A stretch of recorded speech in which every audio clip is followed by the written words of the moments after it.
நம்முடைய வாழ்க்கையின் ஆரம்பத்தை, அதாவது ரட்சிக்கப்பட்ட நாள் தொடங்கி நாம் இந்த வாழ்க்கை முடிக்கிற வரைக்கும் நம்முடைய வாழ்க்கையினுடைய பிரயாணம் முழுவதும் இன் ஆல் அவர் ஜேர்னி, இந்த விசுவாச வாழ்க்கையில நாம் வாழுகிற ஒவ்வொரு நாளும் நமக்கு நல்ல தெளிவாக தெரிந்து கொள்ள வேண்டிய ஒரு மிக முக்கியமான ஒரு காரியம், நம்மை தேவன் அவர் நடத்த வேண்டும்.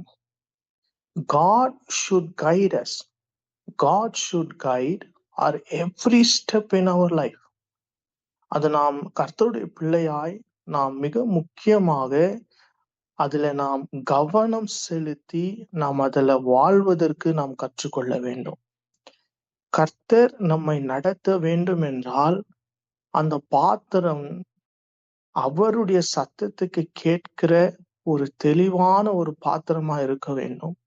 கர்த்தருடைய வார்த்தை என்று சொல்லும் பொழுது தேவ வசனத்துலதான் தேவன் நம்மை கைட் பண்ண முடியும். So God will guide us through His word when we seek Him. So நாம் அதை முதலாவது we have to ensure that we go seek God for His guidance. நமக்குள்ள அநேக காரியங்கள் இருக்கலாம். நம்முடைய யோசனைகளை, நம்முடைய மனதுல வருகிற காரியம், நம்முடைய சிந்தனையில வருகிற காரியம், அநேகரால் கேட்கப்படுற கேள்விகளால் வருகிற காரியங்கள் அநேகம் இருக்கலாம். But that will not reach to your destiny. நீங்க இந்த ஊரை விட்டு, அதாவது இந்தியா விட்டு நீங்க வேற ஏதாச்சும் ஒரு மொழி பேர் தெரியாத ஒரு ஊருக்கு நீங்க கடந்து போனீங்கன்னா, அந்த ஊருக்கு ஒரு வெக்கேஷன் போனீங்கன்னா அந்த ஊர்ல ஒரு கைடு இருப்பாங்க. உங்களை சுற்றி காட்டுவதற்கு இந்த இடம் இதற்காக நியமிக்கப்பட்டிருக்குது, இந்த மான்யூமெண்ட், இந்த பிளேஸ் இருக்குதுன்னு சொல்லுவாங்க. அப்ப அந்த கைடு சொல்லுகிறபடி நாம் கடந்து போகும்பொழுது எல்லாவற்றையும் பார்க்க முடியும், அதே போல சேஃப்டியாவும் இருக்க முடியும். அப்ப நமக்கு தேவை இந்த பூமியில, இந்த விசுவாச வாழ்க்கையில நாம் எப்பொழுதும் கர்த்தரை சார்ந்து இருக்கிறவர்களா இருக்க வேண்டும். We should be dependent upon God for His guidance in all situations of our life.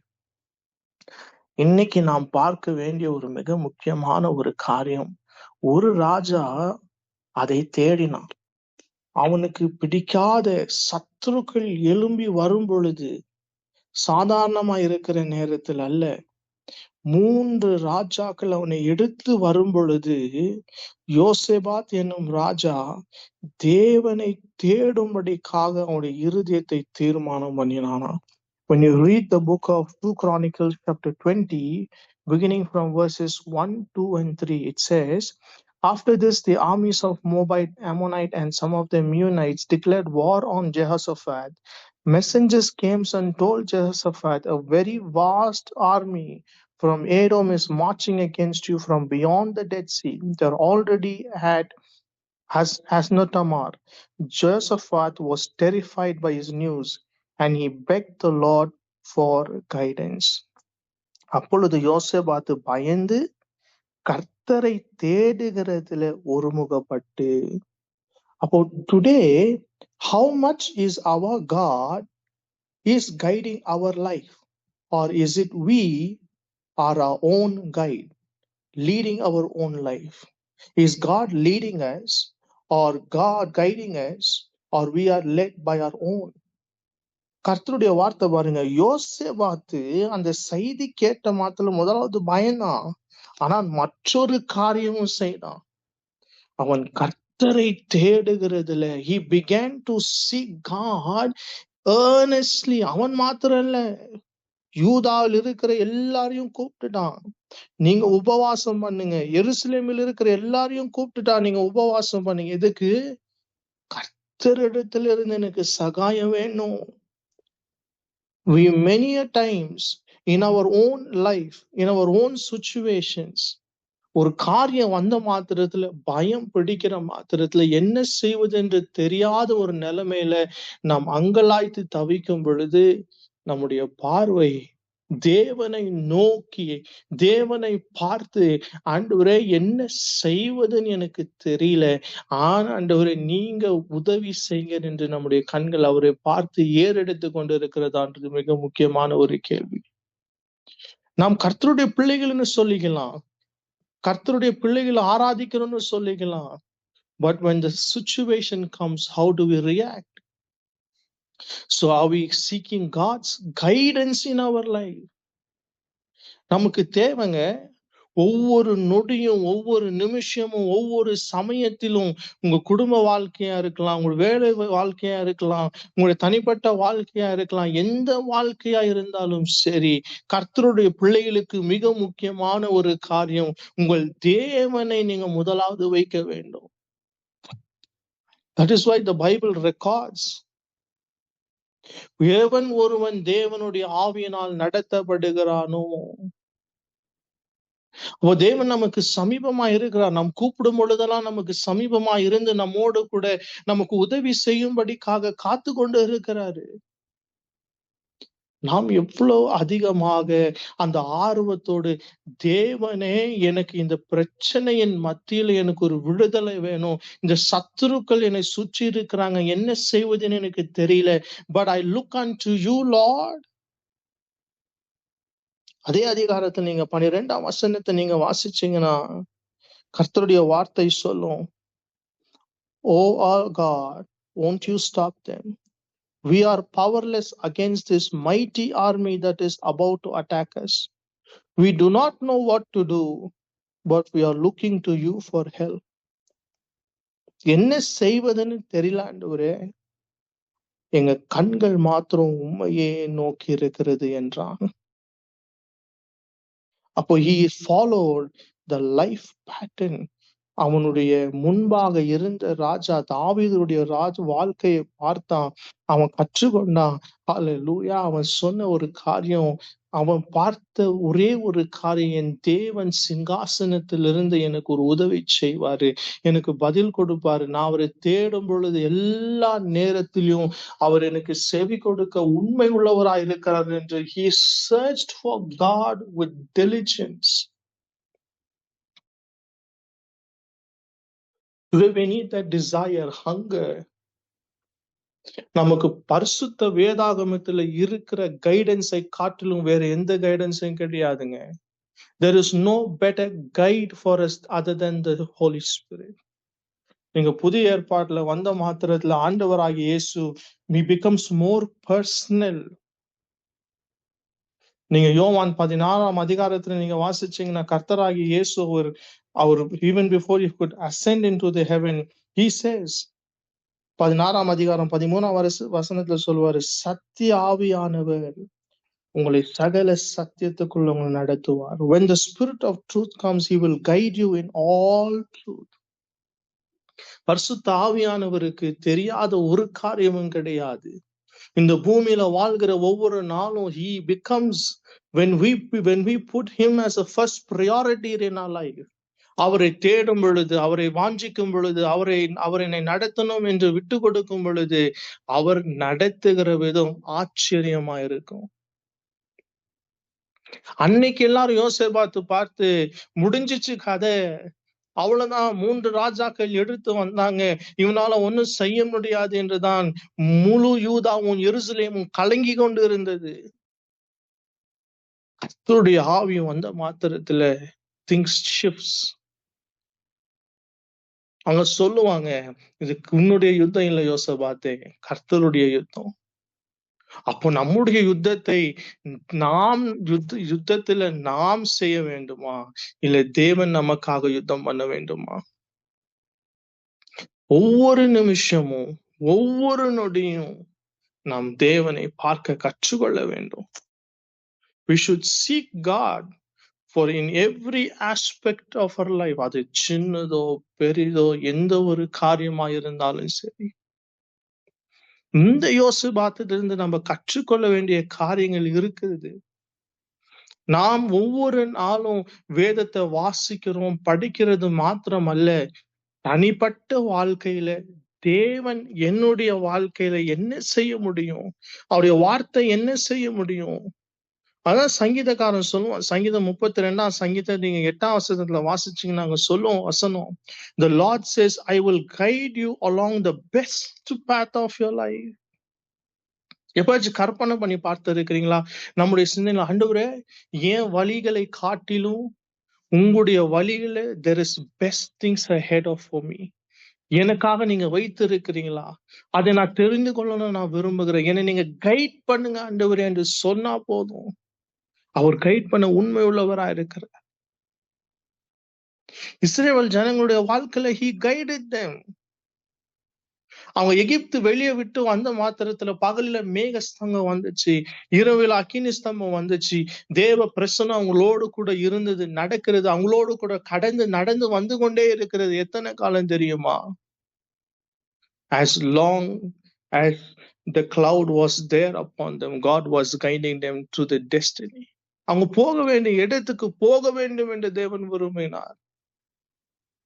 So God has the best things in his heart to give it to you and me.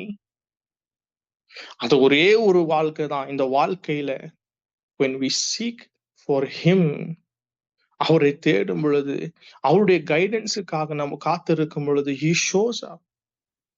இந்த வழி தெரிந்து கொள், இந்த வழியில கடந்து போ, இந்த வழியில உனக்கு நான் கற்றுக் கொடுப்பேன் என்று கர்த்தர் கற்றுக் கொடுப்பார்.